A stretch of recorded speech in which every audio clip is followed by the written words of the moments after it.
So even though Froslass is in the zero usage category competitively, I've always really liked the thing. And while I've always pretty much used the same type of set, today we're completely switching things up. The thing's stats are honestly pretty booty, but as Froslass is generally a special attacker, today we're gonna go with a surprise physical set that gets the same base 80 as its special attack even. So first of all, we're gonna slap on a choice band to be able to actually do some damage. But the cool part is that now we have the option to go ahead and cripple an opponent by clicking switcheroo. A defensive Pokemon is now ruined by being stuck with a choice band, but we also have the option to just let Froslass keep the benefit of it. We can go for a stab triple axle, which comes with the surprise factor of everybody just expecting an ice beam, but triple axle is able to do some amazing damage if you get all 3 full hits for a power of 120. It does check each hit's accuracy independently though, so the downfall kind of sucks, but if they all connect, especially with the choice band, it's gonna hurt. Other than that, for another stab option, we've got hard-hitting Poltergeist.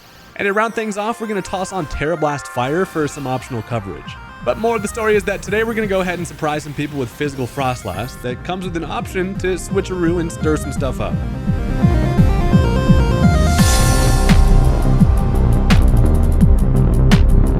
Look, Froslass having identical physical attack and special attack, it feels like someone came in here and changed something up. Since when does my dude have the exact same? It gives off the most special attacker aura ever. But today we're working with a Froslass that will walk right over and punch you directly physically in the face. And if that sounds like something you're into, go ahead and seek help. But also make sure you hit that subscribe button because we're always messing around with weird Pokemon shenanigans over here and we have a good time. Also, here's a fun little random life update for you. I can finally announce that my wife and I are actually expecting our first kid. And so we got a brand new Pokemon trainer dropping in January of 26. And here's the thing, the biggest advice that anybody ever gives me is to enjoy the sleep pretty much right now while I still can. And one of the ways that I've been able to do that is with today's sponsor, shout out to Manta Sleep. So here's the deal, Manta makes the world's best sleep masks by far. And as a sleep mask enjoyer, my biggest regret is that I didn't replace my old one with this bad boy sooner. I've had my Manta sound mask for quite a while now, and I'll absolutely never go back. While most sleep masks are made of cheap materials, are uncomfortable, and they let too much light in, my Manta sound mask feels super premium all around. It's incredibly comfortable with the eye cup design, and also can confirm it lets absolutely zero light in. I can sleep basically forever. As a side sleeper, I appreciate the fact that they're designed with me in mind. I can even listen to an audiobook while laying on my side, and I gotta admit, it's a pretty big game changer. Earbuds suck for laying on your side trying to listen, so a sleep mask with built-in speakers on the side is amazing. The eye cups are fully adjustable as well as the strap for maximum comfortability, and they've even got a ton of great options for a design that might fit you best. I've got to vouch for the sound mask though because both me and my wife have been using this one and it's amazing. I'm really happy that Manta reached out because my sleep has never been the same since. So right now you can get 10% off the best sleep mask on the market using my code Haydunn. The link will be in the description, you should definitely check it out. And with that, let's get back into the battle. All right, check it out. Turns out bro's gonna lead off with the Breloom. Now, fun part about a Breloom lead, I'm feeling there's like a 90% chance that this thing's holding a Focus Sash. And as I lead off with a Froslass, they're probably like, nice, he's gonna go for spikes, I can spore him. But luckily for me, I can hit him with a big surprise triple axle, nice little spinning twisteroo back kick right to the chin. That is gonna be able to take care of the Breloom in 2 hits. And that is incredibly satisfying. Surely that thing was working with a sash, probably wasn't worried about an ice beam. And that's the type of action we like to see out of our first turn with the Froslass. Now, as I'm choice banded into the triple axle, they decide to bring in Chansey, who's more than likely just going to be fully invested in physical defense, bulky on both sides, obviously. Boy, do I hate this spoiled green egg bastard. But I got a little bit of a plan here. First of all, I go into the Donphan because I would like to, I imagine they probably set up Stealth Rock. That's exactly what they're going to do. I can not only set up the rocks of my own, but then I can also potentially fire off a little knockoff, and getting rid of the Eviolite is the first step in ensuring that you do not rip your hair out against a Chansey. So they're going to end up going for the Charm, which is wild. It's going to drop my attack 2 stages, and if I was planning on hitting this thing, it's not going to do much at all. Now, I get my Stealth Rock up. As I'm looking at it here, Chansey generally it's not going to click a Thunder Wave, but it's probably just going to click a Seismic Toss. Its plan is to stay in here, be fat as hell, and just never die. So in order to expect that, I decided to go right back into the Froslass. We have the benefit of switching into the old Seismic Toss here. That is exactly what they go for. And now I've got this thing kind of right where I wanted it, because considering they switched this thing into Froslass, they're not that afraid. But I'm like, you know what? Go ahead and hold this for me real quick. I go for the switcheroo, and we just immediately cripple the hell out of this Chansey in 2 different ways. Not only now is it choice banded in to a Thunder Wave, as it does go for the T-Wave, but also now it loses its Eviolite. It's no longer going to have anything close to the bulk it should have. And while they do get paralyzed, at least at this point, the fun part is they are kind of forced to swap out. They're locked into a Thunder Wave. Chansey has no business staying in here. So expecting a switch, I decide to go for the Poltergeist just to get some damage on whatever wants to come in. It does turn out to be this little ass dollop of freaking whipped cream. So I go ahead, Poltergeist this thing. I do break through. Not worried about any para. It does reveal that this thing is holding the Mirror Herb, which is fun. It is also going to reveal it's going to do over half. And all I got to do is hit it once more. Also, great part about Froslass is even paralyzed, I'm faster than Alchemy, which is sick as hell. I do not only break through the para, but connect on another Poltergeist. And sometimes you just got to smash people in the face with an herb. So, you know, that's a bad day to be an Alchemy, good day to be a Froslass. Now, as they end up bringing in the Snorlax, funny part about this matchup is I can just go for another switcheroo. While the Eviolite doesn't help me, I'm like, hey, it also wouldn't help this guy. And it's more important to just get whatever item this thing's working with directly off of it. So now I switch through the Eviolite to the Snorlax, and they actually end up predicting the switch by going for the Body Slam. So hell yeah, the Froslass is out here just stirring shit up and honestly just being a menace, and you love to see it. So at this point, I do go for a triple axle, basically just to get some damage here. I figure it's probably thick fat, but also I don't really have anything that really wants to hard switch into the thing, so I end up missing, which is fine because I also didn't get fully parried. So, you know, sometimes RNG just throws you a bone. So at this point, Froslass does go down, but not before we mixed around items, grabbed some knockouts, and had a frosty time. So on the revenge switch in, I decided to go into the Regidrago, and that's just because I know I can outspeed the thing. I can go for a Dragon Energy, and look, most of the time when you see a Citrus Berry on a Snorlax, it means it's probably a Belly Drum set. So getting it out of Belly Drum range is fine. Dragon Energy is going to do a great deal of damage there, and it's a nice little easy 2-hit KO situation for the Snorlax to be finished off. Also, my cat's just auto feeder just went off. If you heard that, I have no idea if you did, but that's going to take care of the Snorlax, and that's fine.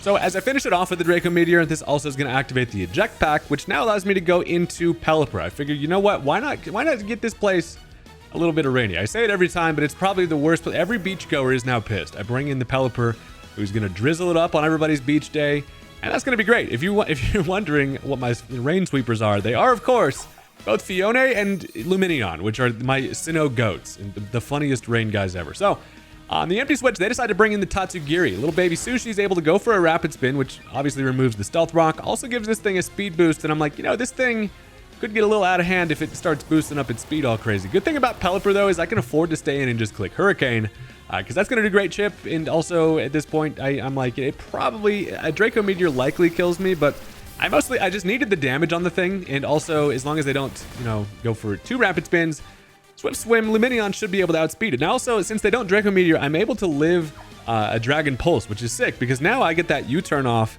And what's the best scenario for freaking Lumineon is when you can bring this thing in and have a reason to click Alluring Voice, not just to pop the throat spray. If you haven't seen the Lumineon video, I definitely recommend checking it out. I have it up already. I'm able to outspeed with Swift Swim because I'm at +2, that thing's at +1, and I also go for that Alluring Voice, able to take care of it. Not only that, but then boom, just like that, throat sprayed up, bitch. So, I mean, I'm sitting here with base 69 special attack, but after a throat spray, we're looking a little bit scary. And as they bring in the Chansey, I would be far more afraid of this thing had it still, you know, retained its Eviolite. But looking at it, I'm like, you know, it can only really Seismic Toss me. I might as well just throw some Hydro Pumps out and just see what we're working with here. I do connect. It's going to do some pretty good damage. I'm like, you know what? I'll take that. You can't expect much from the fish, but sometimes the Hydro Pump does more than you expect. As I imagine they do just go for that Seismic Toss. This next Hydro Pump puts it in range to easily be picked off. They do go for one more Seismic, but luckily I'm able to hang on there. So I can afford to go for an Ice Beam here just because I don't want to miss. I don't know what it is about this Lumineon, but I've been very lucky on all of my Hydro Pumps. So I get the Ice Beam off. That's going to take care of the Chansey. And if you had Lumineon killing a Chansey on your bingo card today, I'd be impressed. So now the final mon is going to end up being the Appleton. And I'm like, you know what? Surely they go for a late game Terra here. But my ass is clicking Ice Beam anyway. Because if I try to get fancy and make a prediction, I'm going to look like an idiot when they don't. But as I go for the Ice Beam, they do pull out the Terra. It's going to be Terra Poison. So at least it's going to be a neutral hit on the Ice Beam. And changing the types up here is going to entirely change the way to clean up the game, right? So I go for that Ice Beam. It actually does quite literally nothing. I'm like, holy shit, that thing just healed from that Ice Beam. And then also, it quite literally does heal from the Giga Drain. So it finishes me off. They do go for that Poison Terra, which changes things a little bit, but now it's just kind of looking like Donphan's Earthquake is going to be basically the way I'm going to have to do it. So Rain goes away. I've got some threats left. I decided I could go Donphan right now. I'm worried about basically just not knocking it out with an Earthquake and then a Giga Drain being wildly unfortunate. So first, my plan is to go into the Regidrago. I can outspeed with our Dragon Ball over here. All I really got to do is connect on a Draco, and as long as I drop this bitch, I'm going to be able to put it in range.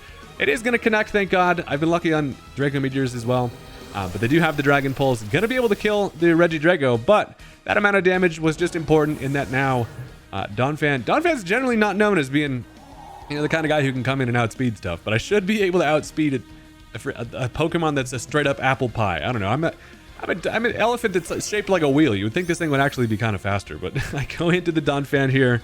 Michelin Man ain't got shit. I can go for that Earthquake. I'm able to outspeed. Poison type Appleton is now going to be taken care of. So that's going to be the end of that one. Kind of a unique game overall on that one. Just a lot of switcherooing and a lot of shenanigans, and that's the way we like it around here. So that's going to be the end of that one. Super fun game. You should definitely put some respect on physical Froslass. Thing is absolutely diabolical. But that's now going to bring us into game number 2 because we're having fun messing around over here. And as always, look, if you stuck around this far into the video, you might as well hit the like button if you haven't already. Matter of fact, I can see that you haven't. Rude, honestly. Can't believe you would do that to me. Anyway, let's get into the game. Wait, can we first of all talk about the fact that Buddy's working with an all-dog themed team? Got to put some respect on that. Now let's get into it. All right, so Buddy brought their dogs to the battlefield. A nice little day at the dog park. I figured, you know what? Look, if you're going with all the dogs, the main lead dog has to be the Lycanroc, right? This thing's here to set up the Stealth Rock. For that reason, I decided to go with the Froslass, and that's because I'm able to outspeed, and considering this thing is likely Focus Sash, we get the 2 in a row where I'm able to just pick off a likely Sashed Mon and just immediately go up 6-5. And we love to see it. The Choice Band allows us to grab the kill there. And also, now we don't have to deal with any Stealth Rocks. So that feels like a pretty nice time. Also, I believe that means that Lycanroc was adamant. If it was Jolly, it actually, max speed would have been able to, it's base 112, I'm base 110. So we get lucky on the adamant there. Now, however, as they go into the Houndstone, I don't really like to leave Froslass in situations where A, they can just knock me out with a super effective hit, but also when I just don't have enough damage. So I decided to switch into the Pelipper, and I'm like, you know what, let's see what this thing's made of. It turns out it's going to go for its own Poltergeist, and nothing like just switching in, then just get immediately, not only getting your item ripped from your hands and then just smashed in your face. So I take a bunch of damage from that, sadly, and at this point I'm like, you know what, that sucks. I don't really want to switch anything into that. So as I decided to stay in, they do finish me off with another Poltergeist, and this Houndstone hurts. So here's the plan. I have a pretty funny plan here. I know I can go into the Lumineon with the Swift Swim. I'll be able to outspeed, right? But the funniest part is, if I go for an Alluring Voice, I feel like they're gonna go for another Poltergeist.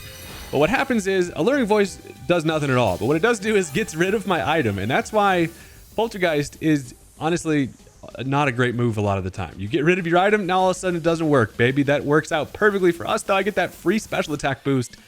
And I'm like, is it time for the Lumineon to pop off? This thing deserves it. I can go for a Hydro Pump now. As they do stay in, that is fine. It takes a whole bunch of damage from that, doesn't knock it out. But as they go for a Crunch, I should be able to take an attack. Non-stab Crunch is going to be fine. I can then just pick it off with another Hydro Pump, but it does have the Shadow Sneak. So, you know, we paid the price a little bit in terms of taking more damage than I would have liked to here. But I at least connect on the Hydro Pump. That would have been a real ball buster had I missed it.